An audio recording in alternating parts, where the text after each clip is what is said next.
Good night, everybody. Good night, and welcome to the Meeting of the Minds podcast. Today, we have a special guest with us, Dr. Maya Byfield. Dr. Byfield has a BS in biology from Oakwood University, Ooh, ooh. MS in biomedical sciences, and a PhD in molecular pharmacology from Albert Einstein College of Medicine Ooh, in ooh. Bronx, New York. She has conducted her postdoctoral associate work in neuroscience at the University of Central Florida College of Medicine. She is currently a tenured professor of biology, founder, and director of Phenomenal Stemist. Dr. Byfield, thank you for joining us tonight on the program. How are you? I'm doing well. Thank you so much for having me. I'm excited to really get into this conversation. And I was just looking at some of the people that I grew up with in New York, and I'm like amazed at this. So just happy to be here. Well, I was looking at some of your content and I was like I was literally blown away. I remember there was a portion in one of the videos that I was watching where you and the gentleman, I think his name was Jonathan, if I remember correctly. Jonathan Johnson. Yeah, sometimes I Yeah. come on with him. And he was talking about something about I forgot what it was. He had bought some stock and invested in it, and it ended up turning a profit of like I think it was 1 million or something like that. I don't know about that, but 10,000 maybe. I don't remember the conversation. A million? I don't know. A million. Well, it might be I mean, wow. a lot of money. It might be something different, but I know that he made a certain amount. And then you guys are also talking about how today it's very easy. Well, I wouldn't say it's easy, but people gamble a lot with these stocks and bonds, and they're able to make a profit. But sometimes it's hard. Like it's a game of chance. Like 1 minute you could be good, the next minute, Yeah. you know, it kind of just goes somewhere else. But one of the things that I found interesting was how you guys talked about what do you call it? Something about companies that were going over and how I think it was hedge fund managers that were Mhm. finding a way to make profit. Like you guys mentioned something about Blockbuster and a couple of other companies that Shorting. bought They were out the years. shorting. Hmm. Yeah. And you also mentioned GameStop at one Hmm. point in the conversation. Yeah, Um, that was when they were using like they were manipulating people and shorting GameStop. If you remember, that was we call it the meme stocks. This was a couple of years ago, and people were making a lot of money off of it. But then people were left with the bag because they don't know they didn't know what they were doing. So it's there was some danger in it. And I always say, so first of all, I'm not a financial advisor, right? I'm a like you heard the bio. I'm a biologist.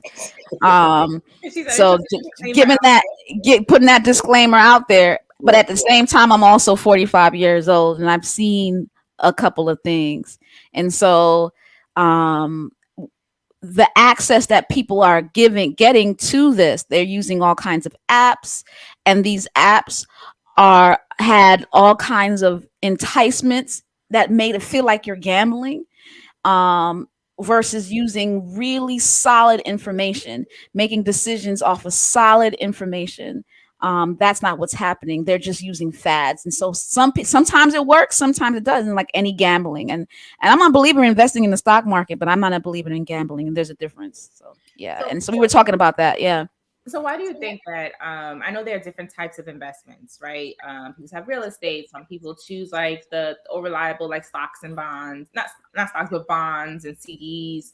But as of late, we've seen a lot of people turn to stocks, right? And like to play in the stock market, like you said, it's more one is because it's more easily accessible, right? We have Robinhood, we have Stack, we have all these other platforms. But on the other Acorn. hand, a lot of people feel that they have but they're making their own decisions. But going back to your point, you need to be educated in that. You can't just be saying, "Oh, this Absolutely. looks pretty. Let me just put some And money in it." that's what they're using. It looks pretty. A lot of those apps make it look pretty. Mhm.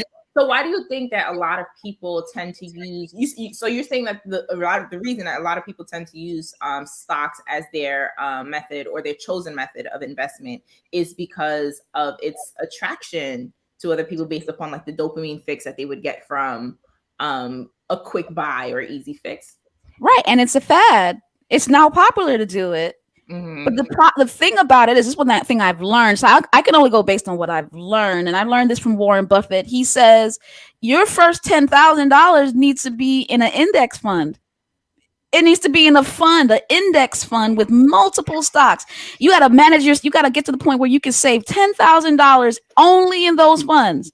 But you have people doing little dibby dallying in all these different types of stocks, and they don't know what they're doing. And sometimes they win, but more times they lose. That's the house always wins in gambling. But if you can learn how to invest in an index fund for a certain amount, and then as you raise $10,000 of index funds, then you learn the process through that raising of the $10,000. And where should that be? That needs to be in a Roth IRA, right?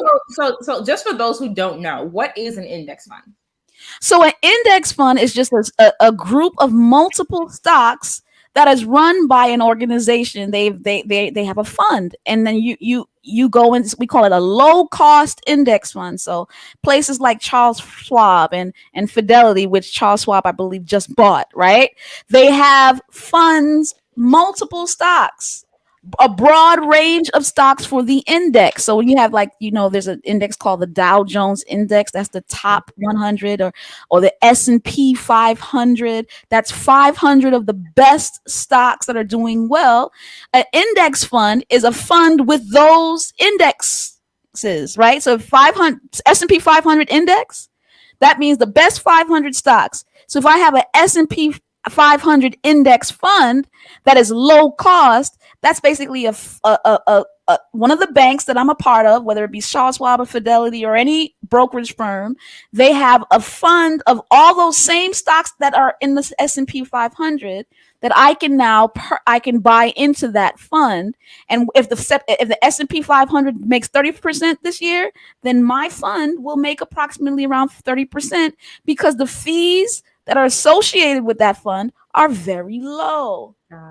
You understand? So you're saving in a fund that makes a good profit, and you're not paying a lot of fees for it. Go ahead. I'm sorry. No, it's okay. I'm just asking questions about it. And so in that way, your investment is better diversified, and is diversified by the bank as opposed to you individually going out there and purchasing each of these funds.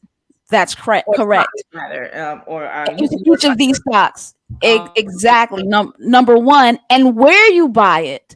A Roth IRA is a retirement account that is tax-free, meaning if I buy and sell stocks in that bank account, that Roth IRA account, every time I buy and sell, whether it be an index fund or stocks, whatever profit I make, none of it's taxed. If you do that in Robinhood or any of these apps, you have to pay taxes on every sale of profit that you make. So first off, the first 10,000 needs to be in a Roth, right? And every year you can put up to $6,500 in that account. So go into all these other institutions, even though it's fun and it gives you power to buy, it's not getting you the best bang for your buck, and you're not giving yourself time to really study this thing. Because Warren Buffett, he studies 6 hours a day, people's prospectus, these businesses that he's buying, he doesn't just buy things because it's the hot thing to buy. He makes a decision based on whether it will be good in the next 10, 20, 30 years. Not to say that he's perfect in his picks, but all I'm saying is people who are making decisions off of businesses to own, if you're not gambling, you have to make some serious decisions. So the next hot thing might crash in 5 years. Do you want to make sure do you want to put $100,000 in something that can crash in 5 years? You got to study the market, study the value of the particular stock, or the value of the product or the service. And the business, that's right. How long do you think this business is going to last? Is it going to last the test of time? Or is it just going to be a hot fad that you want to just make money off of? Well, if that's the hot fad, then really just understand that you're gambling. Yeah. Yeah. And when people were investing into GameStop at one point in time was the place to be for gamers right across the board.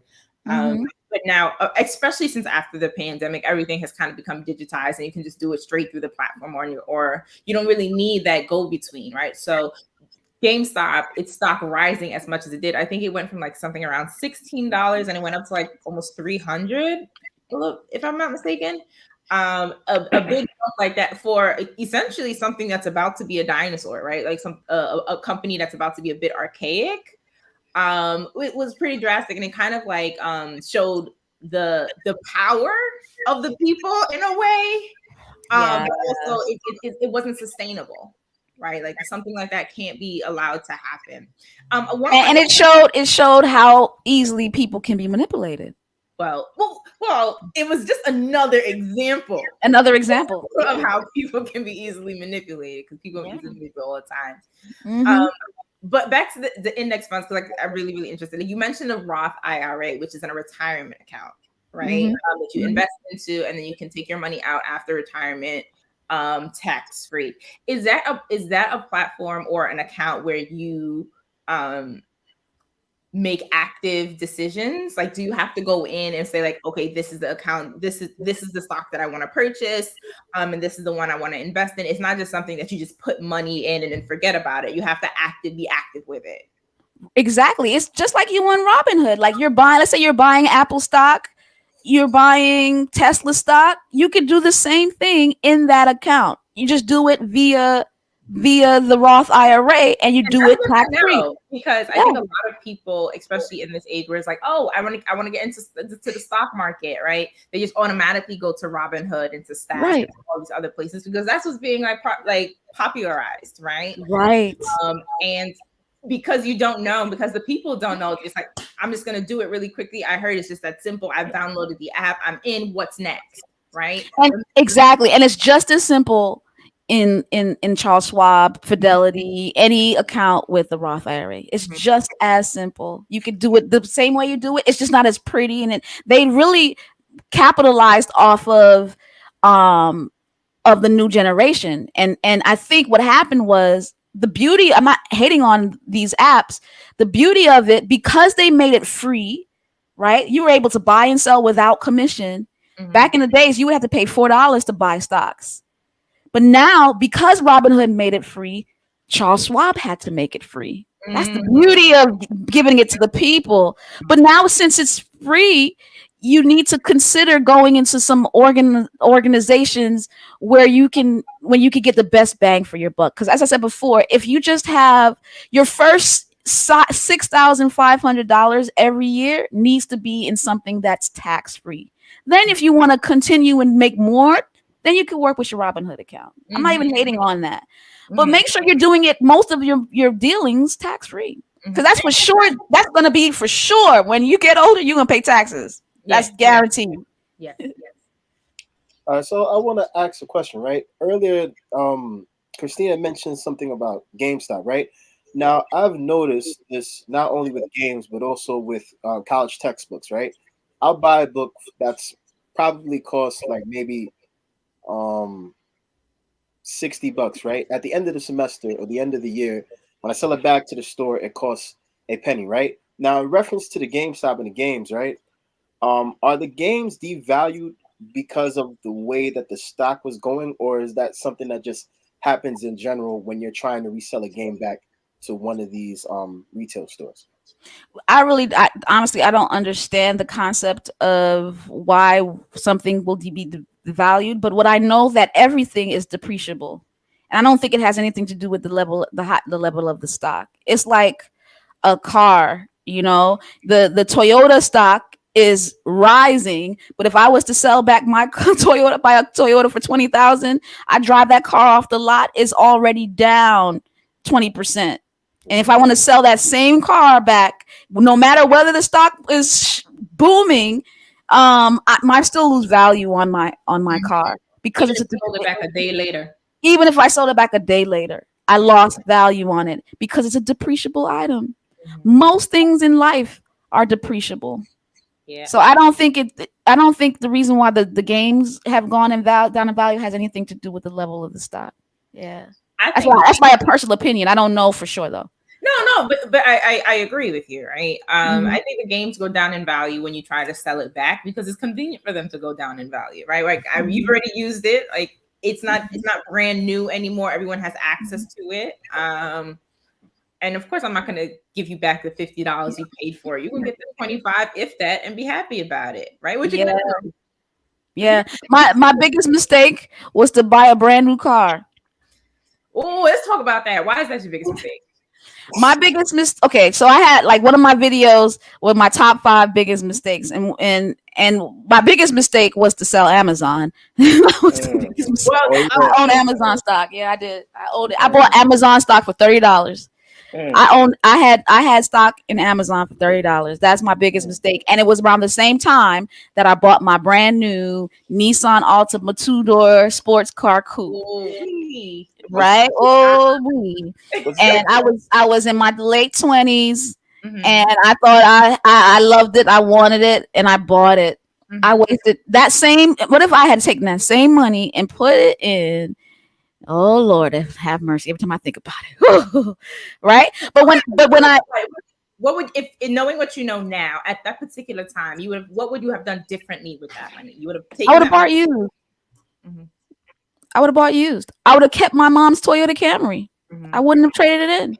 And I would have put money in MasterCard, Amazon. I would just kept putting money every month and I wouldn't stop. What happened was I quit my job to go to a transition to a new job. And since I had to live off of, this is 2008.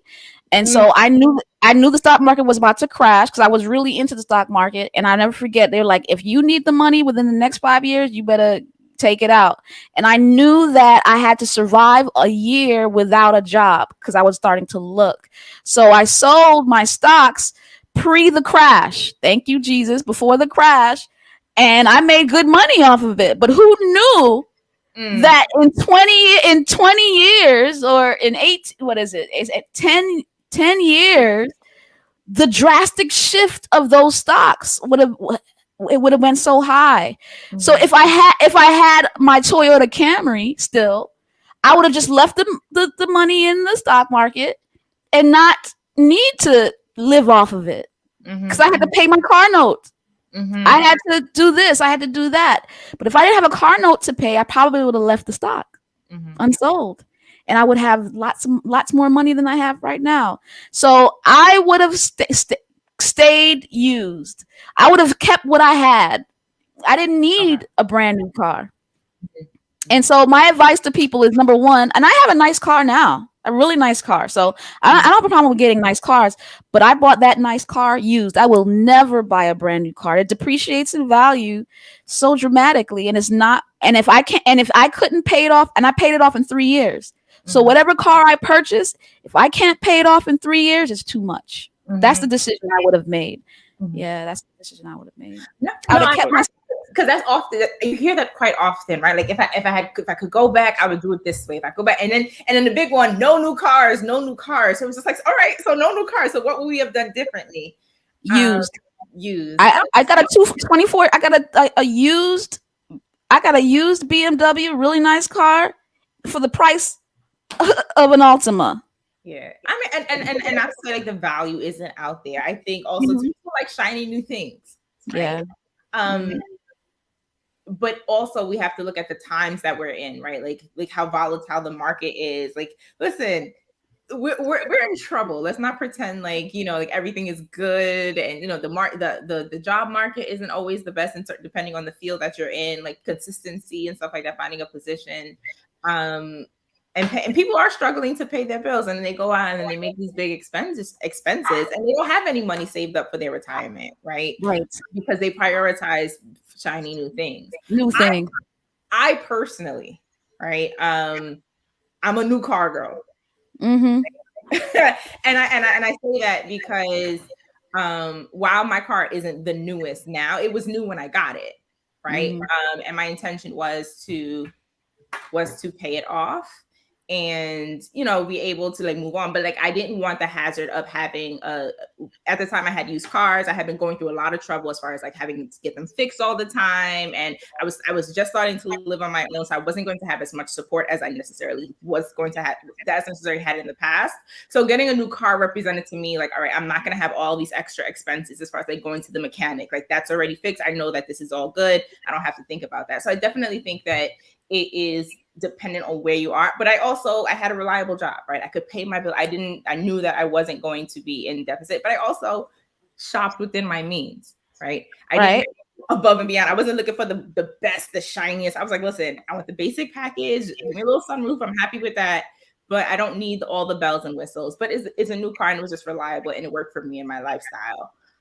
Going back now, I still would do that, right? Okay. I would still, I may allocate a little bit more towards my retirement. That I did at the time. I wasn't worried about that. I was younger. I was like in my early 20s, and I was like, I'm gonna live forever anyway, so I don't got to worry about it. Yeah, you can get, but you can get a really good used car from even a luxury place. That they have a warrant, a 3-year rule that if anything goes bad with it, they will automatically fix it, and it still comes out a lot of the times cheaper than a brand new car that's basic. So you got I don't have we gotta make decisions based on where we are. So if you felt like you had to, that's fine. I just know that many of those car companies, they dupe us. They dupe us. And so let the retirement be your primary guide. Like at least $6,000 a year go in towards your retirement, and then everything else is everything else. And then same thing with the car. Like if you get a car, get something that you can pay off quickly. If you can't, it's too much. But like you said, everybody has their situation, their life. So who knows? So it's ultimately your decision for sure. Yeah. But that's what I would do. That's what I would do, and I would still do it today. Yeah, go ahead. No, I was saying I was watching a report about a week ago that said that a lot of used cars are now almost the price of a new Yeah, car. that's true. That is a different time now too. So like certain car notes would be, let's say, $500. You might be paying that plus insurance for a used car. So would it be more useful to just get a new car and just be done with it, or get a older car per se and have to pay almost that amount to a new car? It could be even basic. You're right. It's a different world now. It's a different world because of the parts and things like that. I think you should do your research. You should do your research, because I'm hearing that more used cars are more expensive. However, it depends on your credit and what's going on with you, right? It's like if you have a really, really great credit score, you can demand things that you could not demand if you did not have that. And I think a lot of the times, many of those used cars, they up the interest rates, and that's why the note goes up.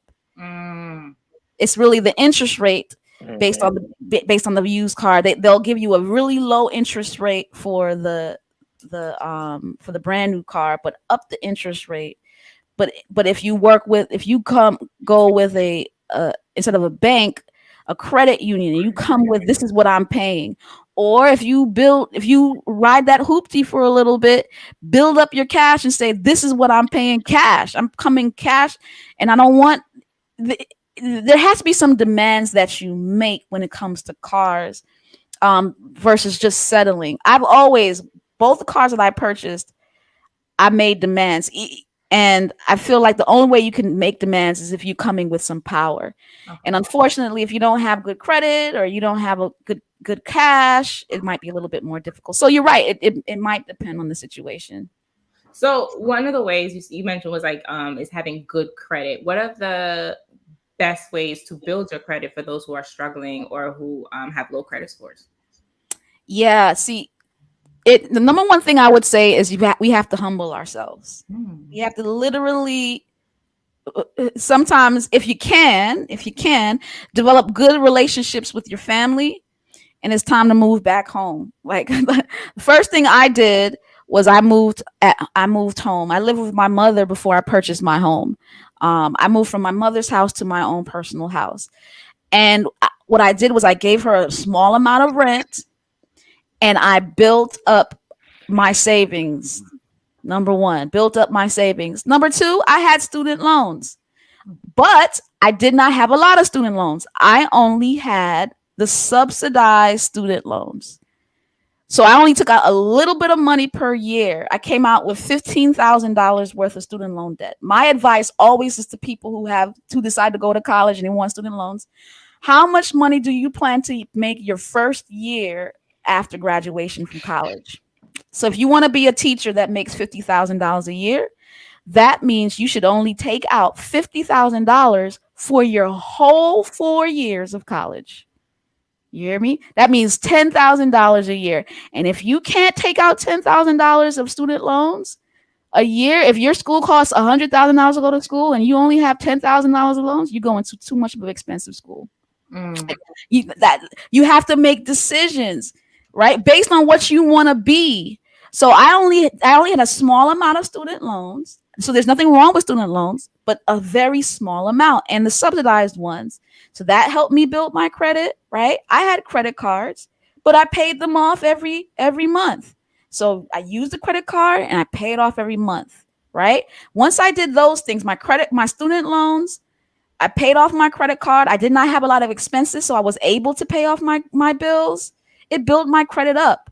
But I noticed that it wasn't perfect. I had like 700 credit score. That's really good, but it wasn't perfect. Like 850 is the highest. I'm like, I want 850. Why don't I have 850? It's because you didn't have a home. You have to buy a house. Mm. You cannot get high credit, like the perfect, excellent 800 over, if you don't own real estate.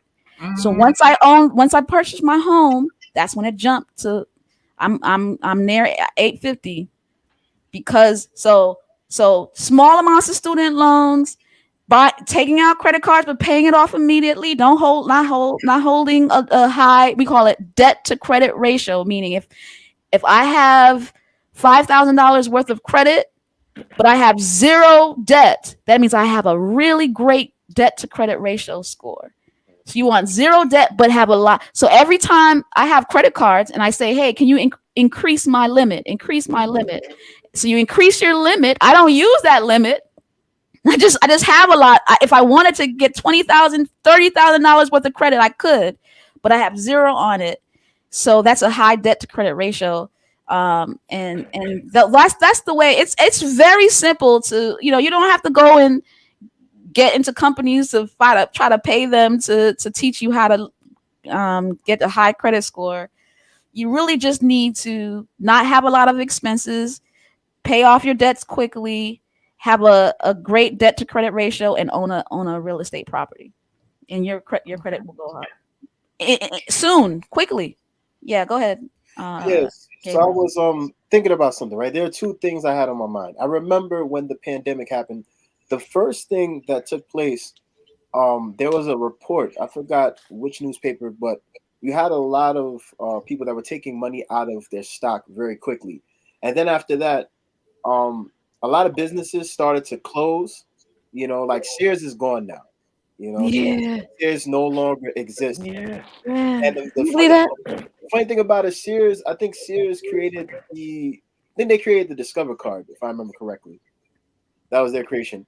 But another thing that I noticed, right, is that I don't know if any of the businesses that were in the stock market crashed as a result of that. I know that Corona lost sales because people, and this is stupid, people thought that you could get coronavirus from drinking Corona beer, which makes absolutely no sense. That shows you the lack of intelligence some people have. How about we live in the United States? Bear with us. I remember that. And then paper was running out, and paper is the number one resource. It's like you can get it off of a tree. So like if I had to go and find a way to get paper, I could get it, but people were just out of their minds, right? Yeah. And then Priorities too. Like think about that for a second. People were worried about Toilet how paper. often are we going to the bathroom. Yeah. It was a crazy time. We lived through that. It was a wild time. The I panic loved that it. The streets were empty. Yeah. When I think about it, it's like what? It was real. It was real. It was real. It was It, real. yeah. So with the credit cards, right? Um, I could deal with one, right? But one thing I used to see when I used to work at Rite Aid, I used to see people with 4 or 5 credit cards. Used to be like, "Nah, I want to use this. I want to get my points." Is it possible to have 4 or 5 different credit cards and still be in debt on the first two? Is this possible? What do you Is it mean? Is it possible? Is it responsible? Is it No, I'm saying like let's say you don't pay your credit cards on time. You have all those other ones, right? And you're trying to make a payments with those, but then you can't pay that bill. Is it possible for that to happen if the person makes the limit amount very high, or is it unlikely that it won't happen and with multiple credit cards?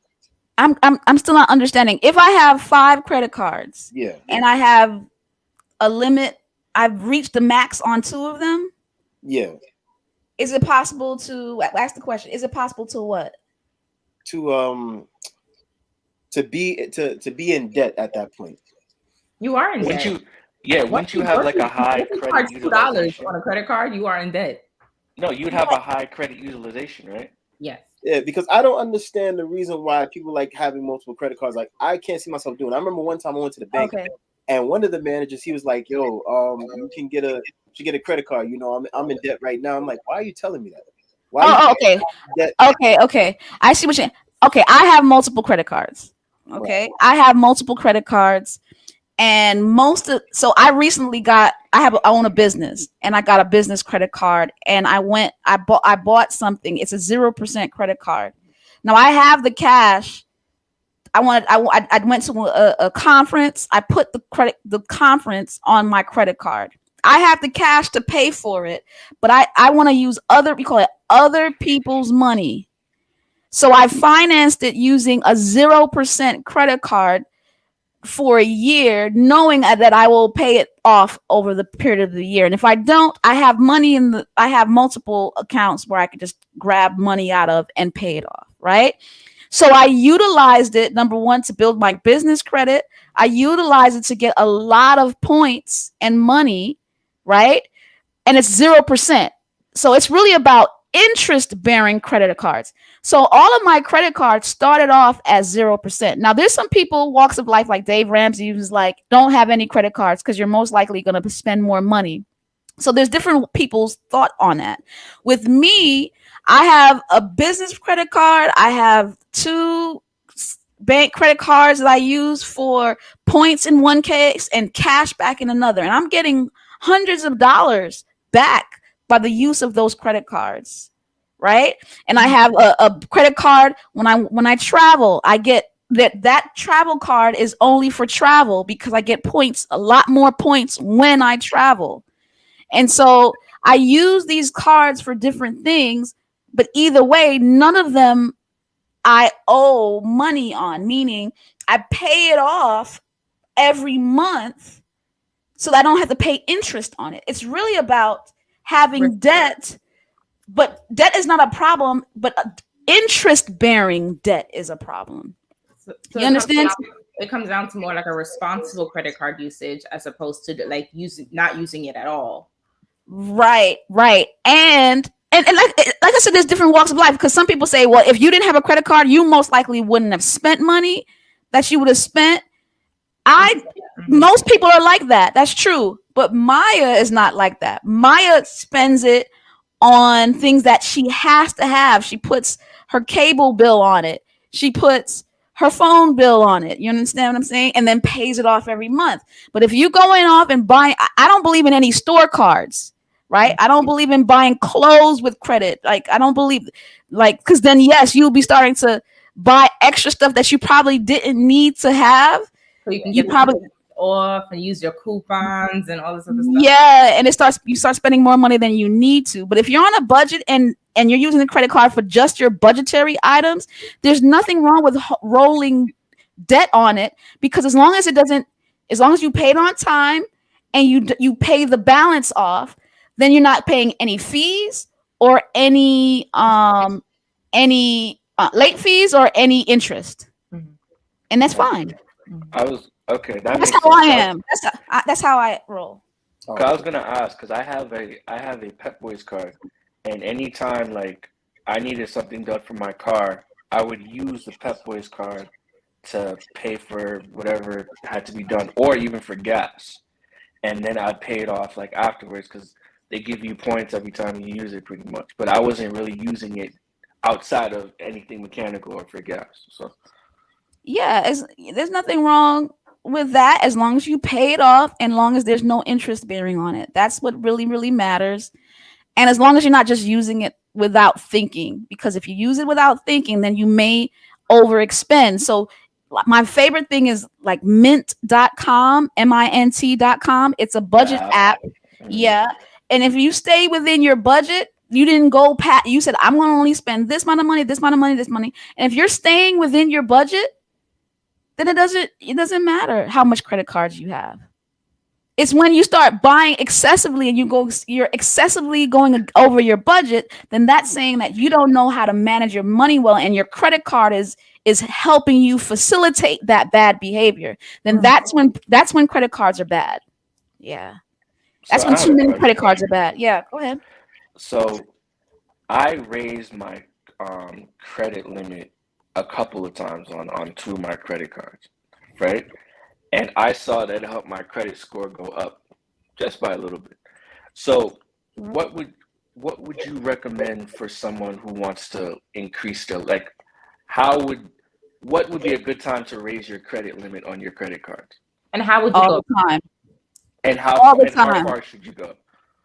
As far as they let you. Call them. Say, hey, I want my credit card to go up. How much? How far would you want it to go? As far as it can go. Thank you. Touch the sky. Reach the sky. How would you go about that, Christy? Hello, Citibank. I want you to raise my credit card. What level? The highest level. Okay, we've raised it to $12,000. Thank you. Woo. Hello, Chase. This is Chase, I want you to raise my credit. How long? Sometimes some banks you can do it via the internet. You could go online. It's very easy. That's a lot. Do Of it. Sometimes they give you a cap though, because I know one of my They're gonna give you a cap. They're gonna give you a cap. It's just to give you a cap at some point, but you keep asking how they willing to raise it. You keep coming back. I think every year go to the cap.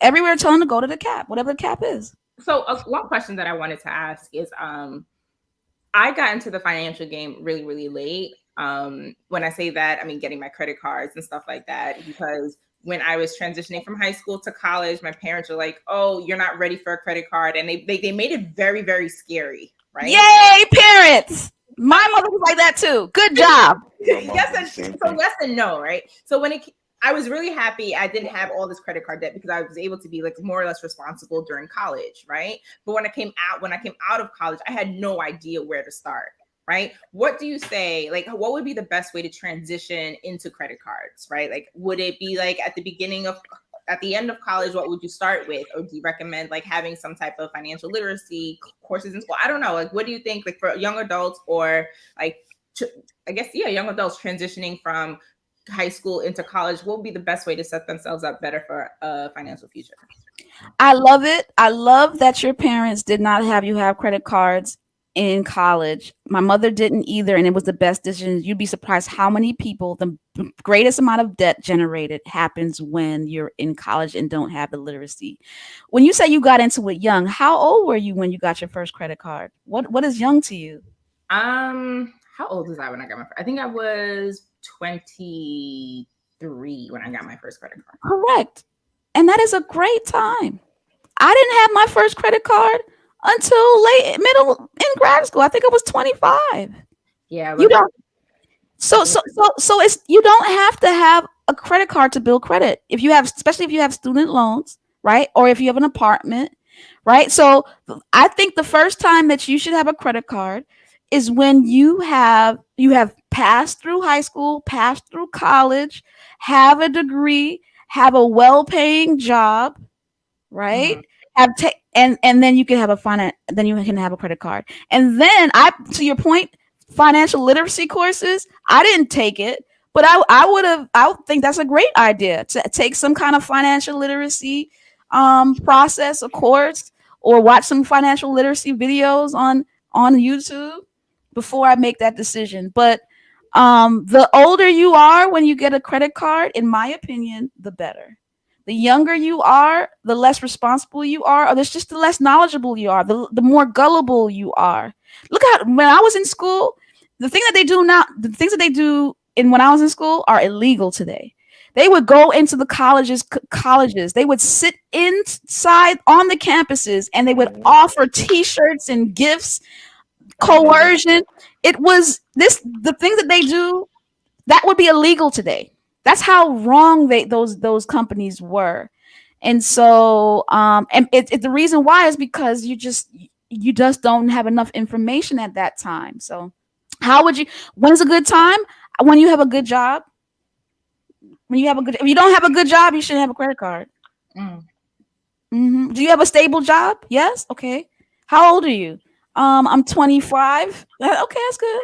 I don't think that's, and I also think young is relative, you know, like when I was 15 and I was selling things and putting money in the bank, that was me learning financial literacy. I didn't have everything together, but I was learning about money. When my mother was like, at 18, no, you can't have a credit card. That was financial literacy. So you think you're not in the game, but your parents helping you in finances back then, that was all financial literacy.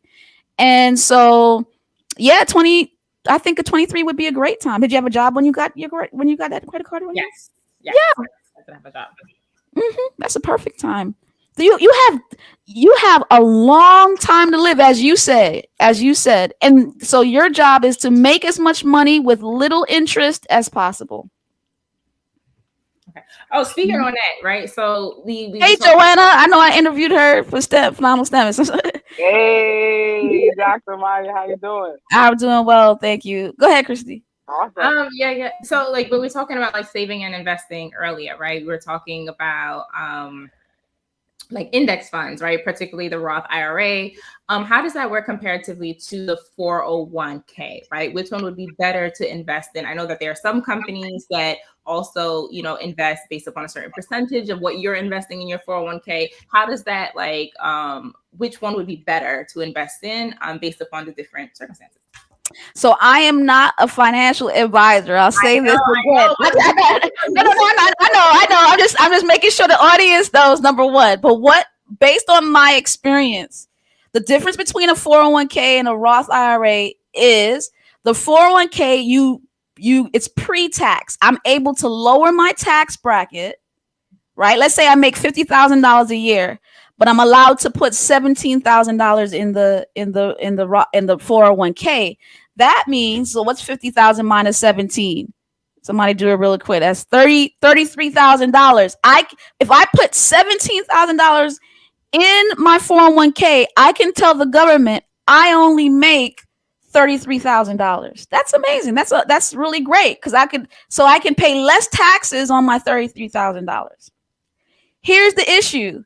When I and it's the same kind of vehicle, I can buy stocks in it. However, it's not as diversified as Roth IRAs. The funds are a little bit limited, so I can't buy the things I want. It's very difficult to buy individual stocks, right? So I don't have much control in a 401k as I would my Roth, number one. Number two, when I sell whatever I bought, the funds I bought in that 401k, I have to pay taxes on it. I got to pay taxes on it. And I really believe that, back in the days, taxes used to be 90%, 90. It was like they would take your money. And I believe we're going back to that.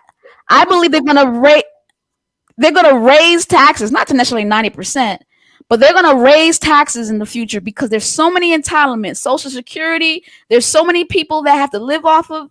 They're going to raise taxes. So I'd rather pay my taxes now, right, and put the $6,000 in a Roth IRA then pay my taxes later in a 401k. So what's my opinion? 401ks, your companies match a certain amount. So you pay up to the match because that's free money. So you give up to the match, right? And and whatever that number is, right? You stop. You don't put the whole $17,000. I wouldn't put the whole $17,000. I would only give up to the company's match so that the company will give me money free. And whatever that is, I'll stop at that, which a lot of times is only 3 to 5%. So I'd give up to the 3 to 5% match, and then the remainder I'd put into the Roth IRA because I know that it's tax free after. And I have more options, and I have less fees in an index fund and a Roth IRA. 401ks have a lot more fees. They have so your money. I like the biggest bang is the Roth after the company match. That was and if you have like a health savings account, there's a certain level too. Like that's triple tax free, meaning that's that's the pre-tax. You can do it pre-tax. It grows tax free, and after you sell it, it comes out taxes. Like there's some things that should have priority over the 401k. I guess that's my point. So do the match so they can give you money, and then stop there. Don't just overgive to the 401k. Then do the health savings account. After you do the health savings account, which is triple, like it grows tax free, it comes at, and then you max out the Roth IRA. Trust me on this one. There's so much money to be put away. You should not be spending on depreciable items. That goes back to the concept of all the cars and the clothes and the things. People like, I don't have money for my retirement, but they're spending so much money on things that are depreciable when they should be putting their money in vehicles meant for their independence, for their financial future. That should be priority. So I guess that's I hope I was clear. 401k to the company match, and then the Roth IRA, and then the health savings account. Yeah. Okay. And just on that same note, I know, like, I don't want to monopolize the conversation, but like, this is very interesting to me. What is the difference between the 401k and the 403b? 401k is a private retirement account. 403b is a government retirement. It's the same concept. So they're equal. They're the same. It's just 403. So I don't have a 403b. I have a pension. I had a choice between a pension and a 403b. That's because I work for a state college. So the government entity, their retirement account is called a 403b. Now, if I had worked for a private organization, a corporate America, that's a 401k. But it's the same rules. And if you were to transition out of that position, right, would you be able to transition with your money and take it to another account, or how would that work? Or would you just leave that there and keep that account open, even though you're no longer with the organization? It's your choice. You can roll it over into a traditional IRA or something like that for you, so that you can be in charge of it, or you could keep it. I probably would just keep it, leave it there.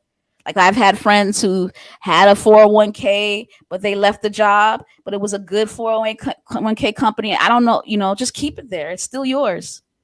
It's yours. It's your money. So it's your choice, depending on what kind of control that you want. Yeah.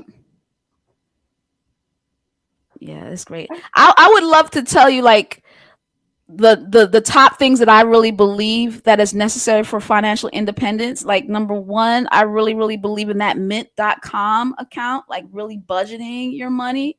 That's just like having goals. I believe in becoming debt free, right? Like not having any debt. So no student loans, no credit cards, no mortgage. Like my goal for me, I'm 45. I plan to be debt free 100% by 50 years old. In 5 years, I will not have anything. I will not have a mortgage. I will not have credit cards. I will not have student loans. I don't have student loans. I don't have credit cards. I'm working on my mortgage. That's the only thing I have left. Right. And so debt freedom is crucial. I believe we need to invest in tax-free vehicles, health savings accounts, Roth IRAs. That's the priority. Things that grow tax-free so that you're not paying taxes on the benefits that you get from it, right? After you do all of that. So after you have your your budget, after you have your debt freedom, after you're invested, then you could do the extra Robin Hoods and the traveling and all that other great stuff. Because life is important too, to live your life. So that's what I would say. That's positive for me. Okay. And I remember earlier in our conversation, you had said like you had sold most of your stocks at that point in time in your life. Is that something that you would recommend in the case of an emergency for someone to do? Just based upon That's what. So I think it was my biggest mistake to sell. I didn't sell most of my stocks. I sold Amazon. Like I really so you shouldn't have sold. I sold stuff that I shouldn't have sold. Like I've always been in the stock market. Mm-hmm. I sold some stocks to support myself in this context of emergency. But that's why I believe in Roth IRAs, because if I had it in my Roth, I wouldn't have sold it. They wouldn't have let me. I would have had the penalties. And that's the beauty of these retirement accounts. They force you to keep it. Mm-hmm. They force you to keep it because I didn't need to do it. I would have made different decisions. But because I think I have it, I sell it. So you should have an emergency fund. No, you should not be selling your stocks for some temporary thing that you really don't need to sell your stocks for. And you think you need to do it because you're young and you're worried. But truth be told, I didn't need to do it. So you should have a 6-month emergency fund so that when emergency comes, you go to that. You go to your emergency fund. You see what I'm saying? What you putting down? Yeah. I feel like we got it. When I was your age, I thought I had it. So I was traveling. I was doing all that. Oh, I have it. I'm making good money. I have it. But truth be told, no, I don't have it. If I don't have maxed out $6,500 in a Roth IRA, if I don't have maxed out $3,500 in an HSA, that's already $10,000. Yeah. If I had that saved, right? Then what are you talking about? You could buy a brand new car, and you could buy jewelry, and you could buy Jordans, and you could buy, those are depreciable items. The priority is the Roth. The priority is the HSA. The priority is the emergency fund. If I don't have, you don't have to have it right away, but you can build to it. Say, okay, if I live off of, I have like $10,000 worth of bills each year. Then that means if I have $10,000 worth of bills each year, like between my phone and rent and all that stuff, I have to have 6 months of that. That means I gotta have $60,000 in the bank. Do you have that? If the answer is no, then what you talking about? You buying Jordans every other year. You don't have it, and so. And you can have it, and you can have it quickly. I always say this. When I was probably your guys' age, I was 29. I had a negative net worth. Negative $4,000. What is that? A net worth is basically your assets minus. Mute yourself, guys. Yeah, your assets minus your liabilities. I had no house. I had a brand new Altima Coupe sports car. I had student loan debt. I had credit card debt, and that equated to minus $4,000. Right? And so many of us African Americans, we have a net worth of like $5,000 compared to Caucasian Americans, which have $135,000. That's a massive gap. Why? Because we purchase depreciable items, and of course, racism and all that good stuff, no doubt. But there's some decisions that we are making that we have to change. And what I'm telling you today, within 10 years, right? Less than 10 years, I was able to transition myself from having negative net worth to more than white folk. My net worth has surpassed the average white American in less than 10 years. It's possible very quick, but you got to make some decisions. Yeah. So Yeah. really quickly, I just want to chime in here, Dr. Meyer. Thank you so much for that. My question to you is, I hear everything that you're saying, and it is right and it is ideal. But for Mhm. those that are literally transitioning or trying to change their mindset, what is the first place that you would say, like, especially when you made that decision to transition that negative 4,000 net worth to triple or double what an average white America is making? What was that first decision that you made? Humble myself, move back home with mom, Ooh. humble myself. I had to humble myself. Number one. I had a PhD, y'all, with negative $4,000. I had a PhD with negative $4,000 net worth. Okay. I had to humble myself. I had to know who I am, be self-aware of what I really wanted to do with my life. I quit my job, my scientist job. So there's nothing wrong with making transitions.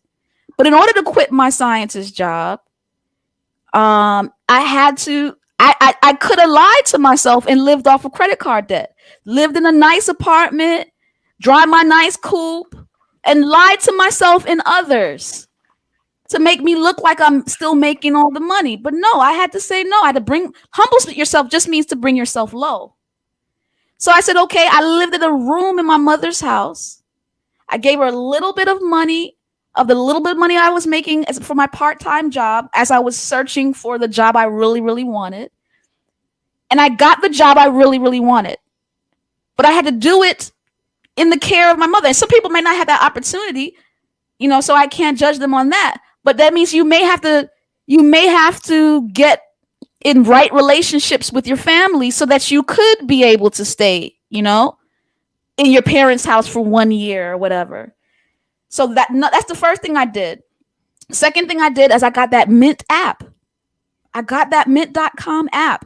And I saw myself, the reality of who I was. I saw the negative $4,000, and that was it. That was real. It wasn't fake. I said, how is it that I am in a negative net worth? The mint.com app revealed to me who I was. And there was no more lying and games. I said, well, what do I need to change that negative number to a positive number? So I started watching financial channels, CNBC, Bloomberg. I started watching Susie Orman's show. And I started to teach myself financial literacy. I didn't even know what a negative net. I didn't even know what net worth was. I bought Rich Dad Poor Dad. I started to read books. And so I said, so that means I got to get some assets. Oh, that means I got to pay off my debt. And so I paid off my debt and I got some assets. That's exactly what happened. I put money in the Roth IRA every year. That's assets. That's stocks and bonds. That's assets. $6,000. I got a job and I stopped buying depreciable items. I paid off my card. I paid off my credit card. I paid off my student loans.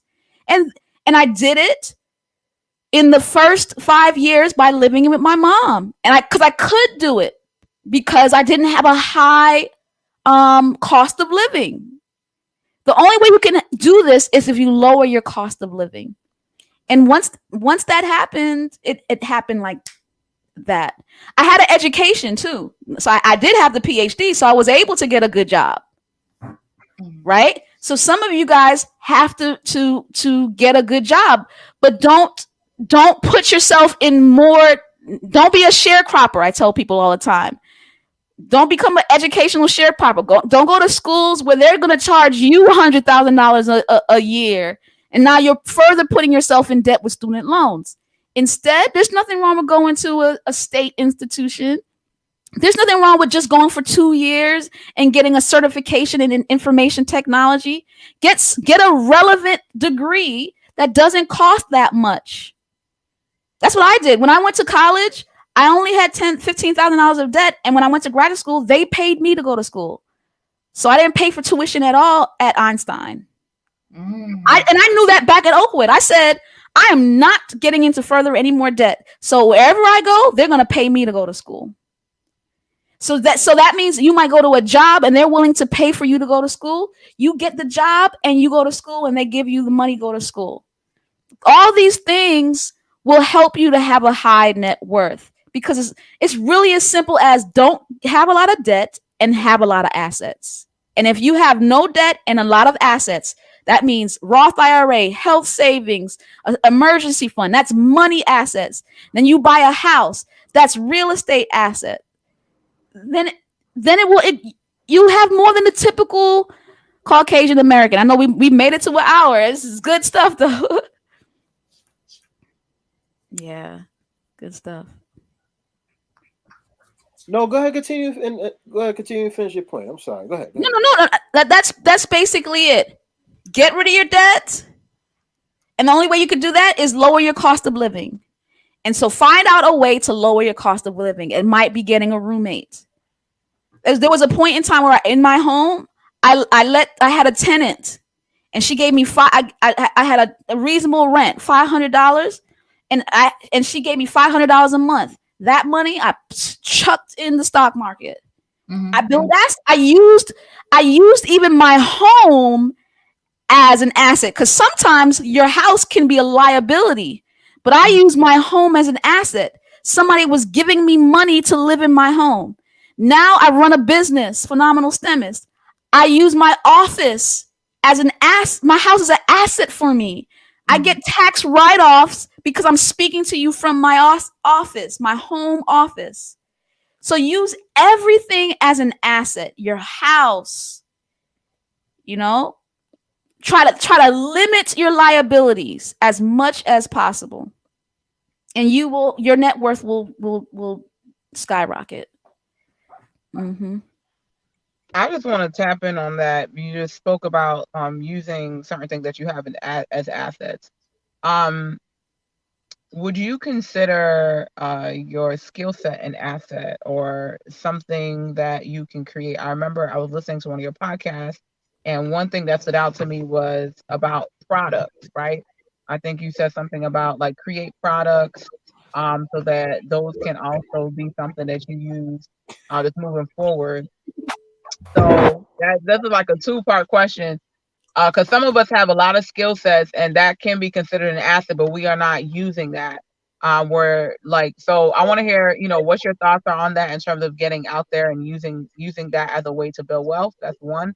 And then two, in terms of products, I mean, I'm in engineering, but what products do you think should be at the forefront of some entrepreneurs' minds in terms of creating for the future? Oh, that's a great question, Joanna. Number one, you have to find out what your skill sets are. And I waited too long. Talk about waited too long, Christy. I didn't find out my spiritual gifts until around 38 years old. 38. My spiritual gifts are teaching, knowledge, prophecy. I don't know if you guys know your spiritual gifts, but I would encourage you to take a spiritual gifts assessment to find out what your gifts are. Number one. I knew my DISC assessment. I had not accepted my personality. I've always been a choleric, D on the DISC assessment, but I would try to be like, oh, I'm laid back. I'm not no laid back. I'm a D. I am a choleric. I didn't accept it until of recent. So the first thing, like after college, that I would promote before even finances, or at the same time as finances, know yourself. Know who you are. What is your personality? What are your gifts? What are your core values? The faster you know yourself, the faster you can create. So yes, your skill set, yourself is a huge asset. When I found out my spiritual gift, that's when I got the microphone. Teaching, knowledge, and prophecy. That's all speaking. That's all teaching. That's when I bought the mic. That's when I created Phenomenal Stemist. My business. That's when I wrote my book, my product. But I didn't do this until I knew who I was, and I waited too long to know who I was. So yes, total agreement with you. What kind of products should we make? I really believe, I don't know for sure, but we are in the age of information, digital information, especially artificial intelligence. I believe we're getting so much data. I think I was talking, I do a podcast and I interview different STEMists every month. And my last podcast, I interviewed an engineer. She went to a state college and majored in communications, but then she went to a boot camp and learned how to code. And she says, and that's how she became a software engineer, because of that experience learning how to code. She says that everybody should learn how to code. And everybody should create a product that's going to solve a specific problem that's going on. I think one of the major issues that are happening right now is there's a lot of information coming in, and we're trying to make decisions about all this information. I feel like if you're in engineering, you're heavily into problem solving. You need to create some kind of app, some kind of program that can solve some kind of data ridden problem. I'll give an example. Prostate cancer in African American men. I have access to a database that shows, I'm learning that young African American men have a different case casualty rate of death. The overall death rate is more white men, but young African American men, that's where the disparity comes. Why is that? What kind of program can I create? What kind of product can I create to make sure that I get a whole bunch of African American men to get prostate exams? Maybe I can create a bus and drive a bus program where I drive into the neighborhoods and I hire a physician and I get grant money to basically make sure all the African American men in this neighborhood gets prostate exams. That's a problem that I can solve with information that I have from databases. And I pitch it to the government. I pitch it to a medical company. You know what I'm saying? That's an example. What is a problem? What is the major problem in your community? What kind of program can you create to solve that problem? So start thinking about problems. And if you are not good at thinking about problems, you get into a group of people, because there's always somebody who knows what a problem is. So you gotta love each other, right? You have a group of people. Some of you are people who like to do things in the background. Some of you are people who are people persons. But there's somebody who's a D or a C in the disc. They always notice the problem, and you like, I can't stand that person. Well, that person is the person you need to talk to, because they know what the problem is, and you work together to solve that problem by creating a product versus just hating on them. This is now how we get self-awareness, and then that's how we can understand our circle and have a respect for our circle, and use our circle together that we solve problems. So you just hit on something. Thank you so much for that. You hit on something, and that DISC assessment, I'm not sure if everybody knows about it, but I know that I'm a high I, right? So we're talking about like inspiration, all of that. Now, a lot of the times it's a little bit challenging for all, like the D, the I, the S, and the C's. And you said that, like, sometimes D's don't really like I's because they're so direct, right? But the D's are going to be the one that's going to do more executing, right? The C's are more cautious, and so it's a little annoying for an I to get up with a C, because they just want to inspire and move these things along. And so my question to you is, and this all comes full circle, is really a holistic approach, whether it's to finance or to your gifts, and really being able to profit financially off of that. How do you work alongside folks that have these different gifts and maybe a little bit challenging to work with, given your personality type, and how you may, perceive or see your gift or your world? Exactly. And I think the younger you guys learn how to do this, the better. This is it right here, Joanna. Listen to me. You, number one, humble yourself, because you are an I. You have great qualities, but you have annoying qualities. She is a D. She has annoying qualities, but she has great qualities. He is a C. Oh, I can't stand. He's so meticulous, but he dots the I's and crosses the T's. And the concept is this: we need everybody for this thing to work. We need everybody for this thing to work. I cannot do this on. If you want to do this, go by yourself. But if you want to do this, right, you got to go with people. You need all the And letters so, for the alphabet. huh? You need all of the letters for the alphabet. You got all the letters. And all you got to do is humble yourself and respect their different personalities. Yes, I don't like this part of their personality, but like you said, man, they know how to execute. So I'm going to honor their great value of execution. Oh my God, I can't stand the fact he's so cautious. But man, I need them to dot the I's, cross the T's, because I's are horrendous.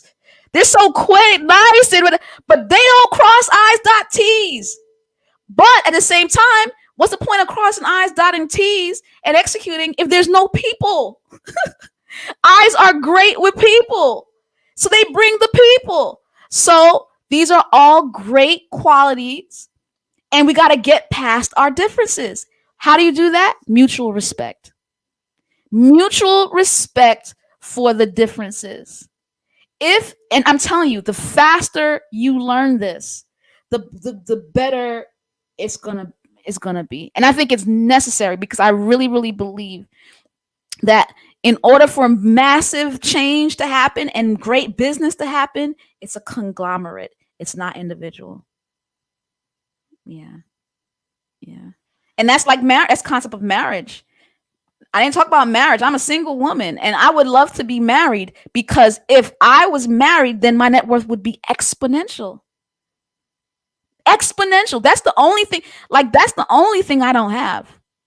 Right? I just want to get married to anybody, because that stuff, they'll take you, like, you lose everything.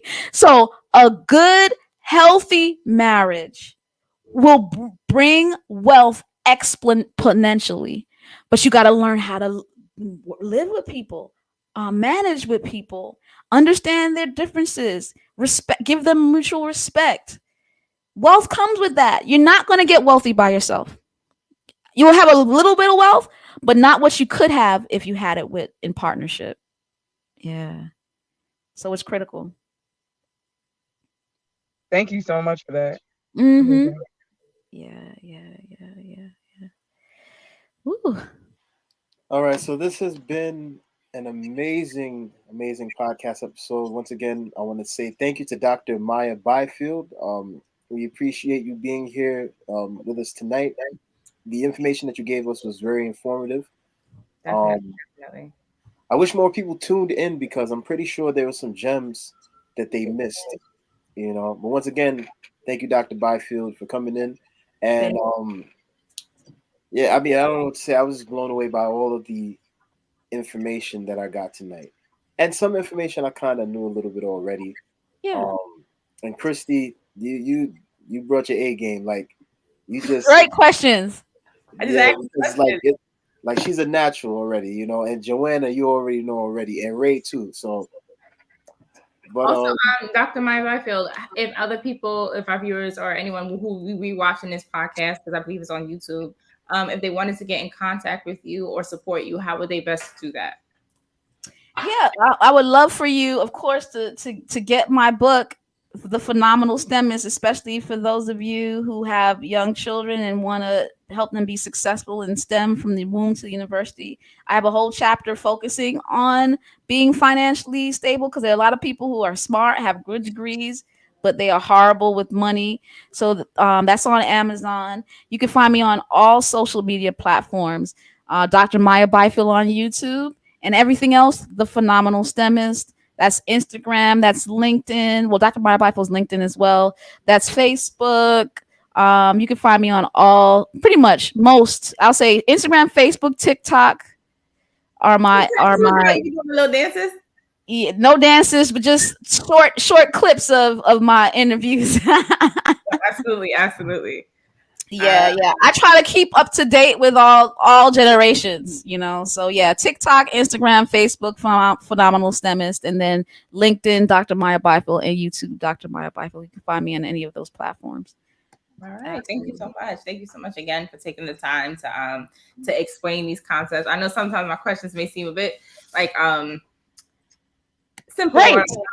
but like I appreciate you taking the time to break it down in the way that you did, because I feel like in addition to like some of our watchers or listeners rather, I also didn't know quite a bit of this information. Thank you for like taking the time to share that with us. Absolutely. Yeah, so I think there are a lot of questions that people have, and they don't know who to ask. Feel free to reach out to me. But also, there are many of these institutions like Charles Schwab, for instance. I'm plugging them because that's what I use. All their seminars were free for me. I would go and sit in their seminars and they would teach. So many of these institutions have free seminars where you can actually sit in. If you have an account with them, you can sit in and they can give you lunch. And they teach, huh? In person. In person. Well, this is before COVID, but I think they're back in person again. Yeah, they would have seminars, PowerPoint seminars in person. They would have a seminar room.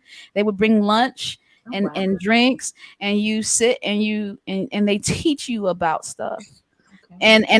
And we're in an information age. There's just like so many things where we can learn. So thank you guys so much for having this platform to even discuss it.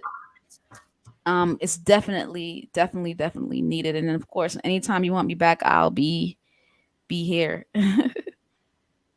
Yeah.